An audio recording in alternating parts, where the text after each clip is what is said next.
Welcome back to War Thunder Weekly News. Starting off with what I'm most excited about, there was an article about the Naval Force beta testing and exactly where they're going with it. This is kind of what I was asking for in my video where I ranted about this. Though it leaves a lot open, I wish there would be a bit more specific on what they're talking about. I guess you have to take what you got. They talked about how they want to add stabilizers to negate the effects the waves have. I'm not sure if this is realistic or not, but whatever. They're going to improve the damage system. The way they say it is rather complicated, and I think it's best to wait till we see it in action to make actual thoughts on it. One of the more needed changes is the ability to control different caliber guns at a time, or different purpose guns. For example, they want to make it so you could control your main cannons, and then your anti-aircraft guns will shoot at aircraft or perhaps other boats. And if you want to control your aircraft guns,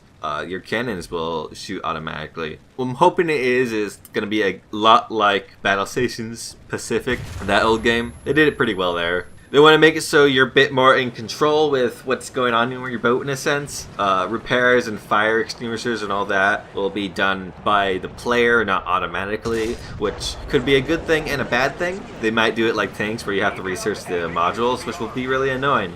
Though personally I prefer being able to know exactly what's going on with my vehicle and being able to control the crew in a sense. They want to add smoke screens, which is actually more exciting for ground forces, because that basically just provides that we're getting smoke charges real soon, like real soon. Hopefully next patch. The other features part is where people got really excited. One of the things they kind of just threw in as a sentence. I'll read it to you word for word.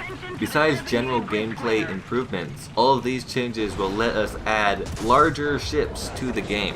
What this means is extremely broad. A larger ship could simply mean a boat 5 feet bigger. It does not mean battleships or carriers or even destroyers for that matter. Although destroyers are probably most likely. Personally, I don't want to grind through 4 tiers of boats to play a ship. But I don't know, maybe from the recent backlash, they have decided to rethink their approach. Besides that, they also have 10 locations planned and over 70 vessels, which is about like 15 for each tree.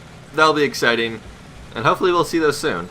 We got a Devblog for the PV2 Harpoon. It's in the regular style of all the Devblogs. I was actually expecting this, as they have done it with the past event vehicles. I'm also wondering though if this is a precursor to 1.69 being announced or whatever. At the bottom it states that you will receive the PV2D and the Matilda Mark II F96 in one of the nearest updates. So that could be a minor update or a major patch, I don't know. There was a alteration with the revenue share program. They had an article about it, kind of disguised as just talking about the TA 154A1. But essentially what they mean is that user-made vehicles will no longer only be premium, some of them will be main tech trees, and people will make money not from a percentage of the sales, but a straight-up payout of $6,000 to $10,000, depending on the model complexity. What this means is the HE177 probably won't be a premium, for it does not really fit the premium context. It is a widely used plane, and Germany doesn't exactly have a lot of heavy bombers. I have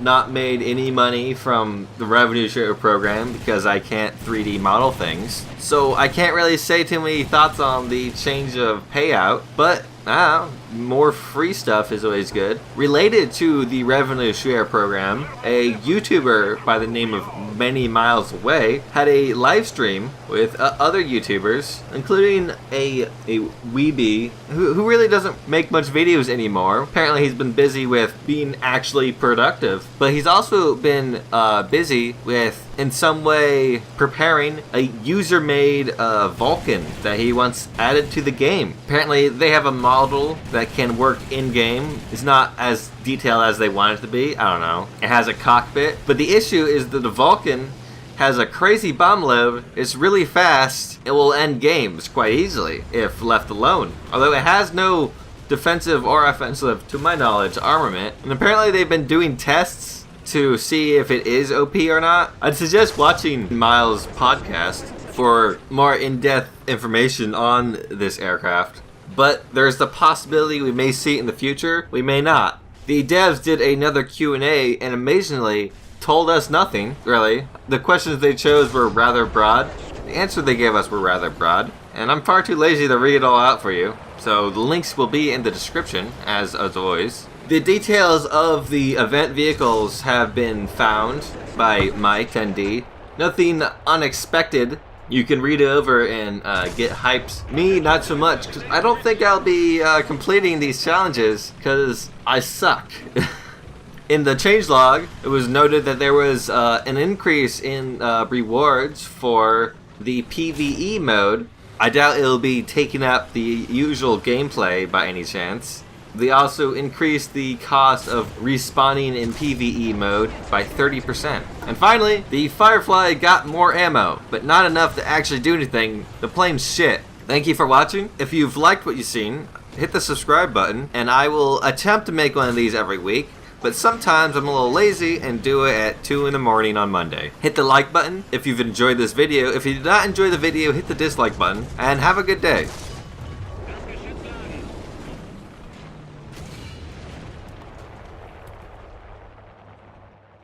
Forces have captured a zone.